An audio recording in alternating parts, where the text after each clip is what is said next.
Senator John Fetterman of Pennsylvania is a guy who pops into the news every once in a while. He's a Democrat. He's notable for wearing hoodies and shorts in Congress, and he's about 6'8", so he's massive.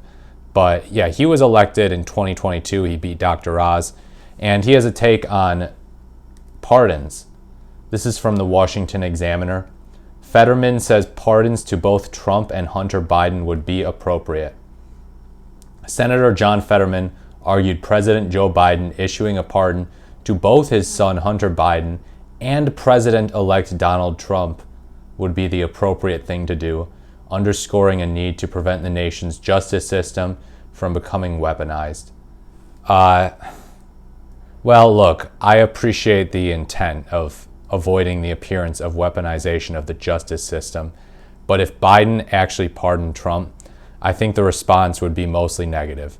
I think you would have Democrats, resistance liberal types on X giving him extreme backlash, talking about how he's just in it not for the cause of defeating Trumpism, but just in it to look good. And obviously he would not end up looking good.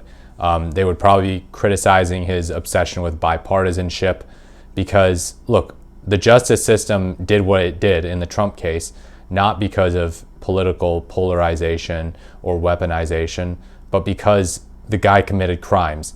He had 91 criminal charges against him. Do you really think that all 91 of those are just trumped up nonsense? So really, what are we talking about here?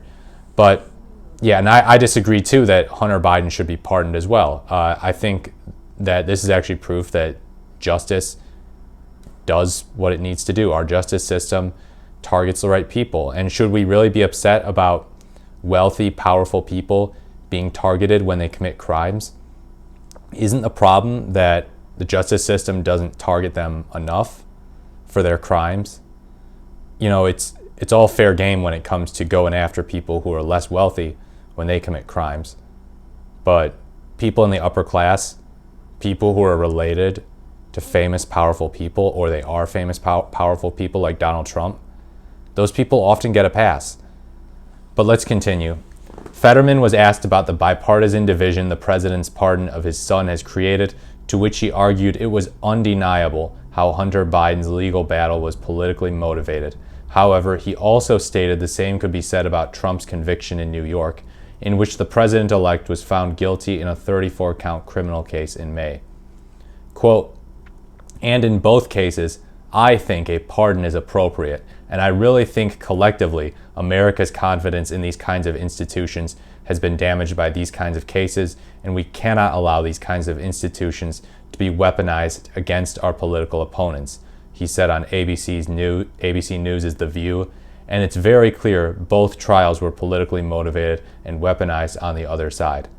Fetterman noted how some of his fellow Democrats were gleeful over Trump's conviction, and he argued the charges Trump and Hunter Biden faced would have never been brought unless one side realized that they could weaponize the nation's legal system.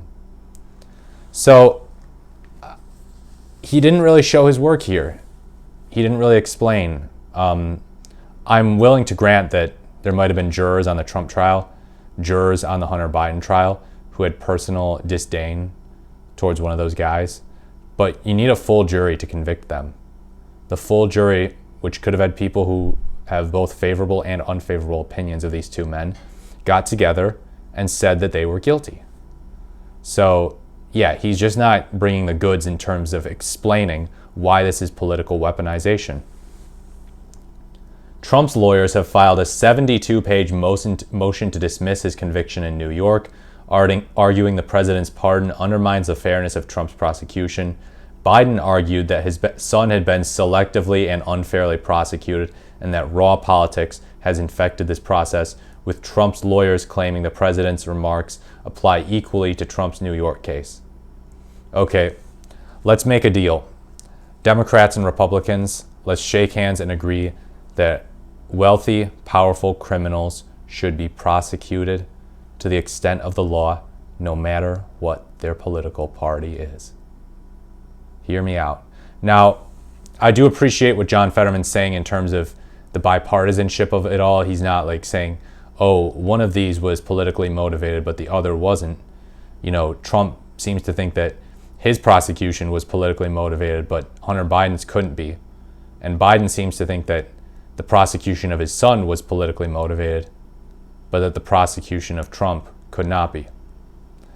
I think a nuanced approach is required here, and we should recognize that when you commit crimes, you get prosecuted.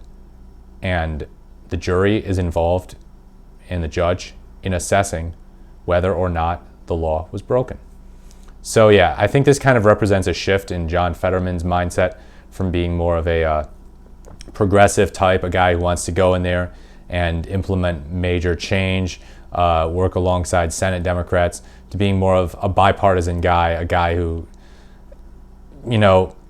calls out nonsense on both sides, and that is a good thing. But I think you need to call out nonsense on both sides in the form of saying the Republicans have criminals and the Democrats have criminals, and they should both be prosecuted. That's the more consistent way of approaching this. That's the better way of approaching this. Not, whenever the justice system goes after a famous Republican, it's politically motivated, and the same for when the justice system goes after a famous Democrat. But yeah, let me know what you think in the comments. I appreciate that Fetterman's at least being consistent, but I think he's consistent in the wrong way. Do you agree with John Fetterman? Do you disagree?